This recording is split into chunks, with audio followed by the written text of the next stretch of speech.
So men are under attack as masculinity is being marginalized for some time now. I think there are many who would be shocked at the unlifing rates of men in 2022. With women asking for equality and telling men to step aside, why is it that this report that I just read, where 90% of women surveyed want a masculine man? Hello, everybody. Jay Rhymes here at the Periodic Review. Hopefully, I will earn your subscription today, so don't forget to like and share this video, crush that red subscribe button, and hit that bell to turn on notifications so you don't miss a content release. Now, you're probably seeing me go back and forth with my eyes, and it's just because I have tried to record this video several times, and I thought I got it recorded and done, and for whatever reason, it seemed to disappear. So either I misclicked the button and thought it recorded and it didn't, or for whatever, it deleted itself. So let's go ahead and jump right in. Now, here's a short that I thought was very fascinating. I would love to hear your thoughts in the comment section down below. Of boys in their little muscle shirts. Men are not meant to be dominant. Men are meant to be submissive. Life's too short to exercise. I'm just gonna be honest. There are so many better things to do than exercise. It's about when you do that and there's like muscles there, nobody cares about that. It hurts me to see how corrupted you are. That gets me every time. Just so funny. So it's okay to be weak. It is okay to be fat. You work out strictly for appearance-based reasons, you are fatphobic. Oh. Now, I know I'm a big man, but, I mean, come on.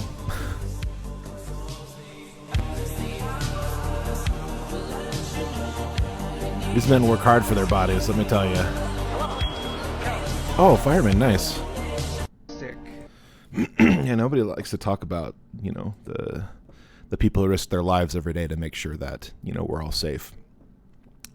But what's really interesting is that I found this little report here, and I thought I wanted to talk about it because it's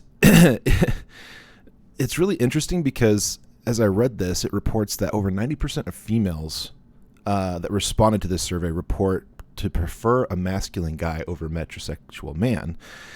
So what would happen if less men were doing the jobs that most men do? I think it would be pretty difficult at first because most of the men do most of the building the buildings, maintaining and building the roads, working on the oil fields, laying brick. A lot of these jobs that are majority of men, and also definitely a lot of these different jobs that are high risk are men. I mean, think of all the diving welding that men have to go do. That's a pretty crazy job. Now, the CDC report I thought was really interesting. Now, this is for I believe this is for 2022. It might be for 2020, but this is one of the more recent ones, which I thought was really interesting. Now, it is for 2020, excuse me.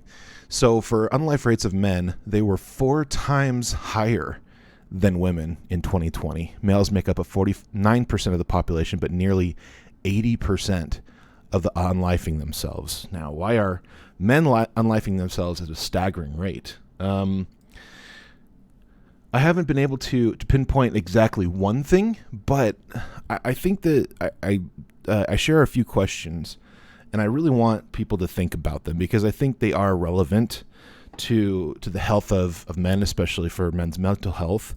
So what about the push for cultural fascism, Marxism, and socialism, especially in social media? How about popular clips and TikToks of women and men feminists pushing for more metrosexual men because they are considered quote-unquote safe? What about the degradation of positive male role models and portrayals of men in movies, television, and music? It's definitely different, you know, going back 20 years and as you go 40 years and back. And what about the rapid decrease of testosterone, the decline of fertility in men due to exposure of chemicals? I mean, nobody talks about pesticides. And what about the microplastics such as phthalates causing a reduction in male behavior?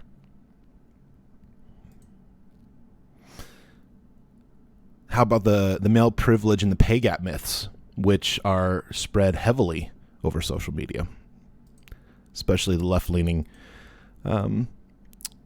organizations.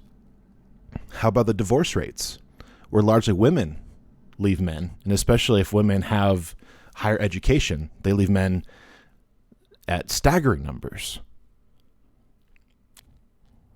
As well as the system discriminates against men, putting children immediately, almost virtually immediately, in a mother's care with wildly high alimony and child support payments. And there's a lot of instances where men literally go bankrupt because they can't keep up with the payments. And lastly, why men are the least likely to be spoken about when it comes to domestic violence on them. These are just some things that I think we should think about. I think Jordan Peterson has a lot of great things to say about men, especially young men coming up in this day and age, and about the importance of masculinity, the importance of being a warrior in a garden rather than a gardener in a war.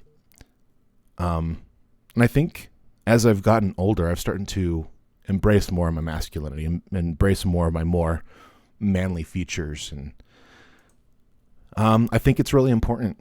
I think gender roles are really important. I think, obviously if you're a woman and you want to have a career and you want to do all these wonderful things in business, yeah, absolutely, go ahead. But I think it's just as equally, if not more important, that we have more mothers raising the next generation, especially with the fathers as well. Don't forget to let me know your thoughts in the comments section. Send us your topic ideas via email at theperiodicreview@gmail.com. All of our sources and links are in the video's description down below. And from my family to yours, good night. Today's video is sponsored by viewers like you, so thank you.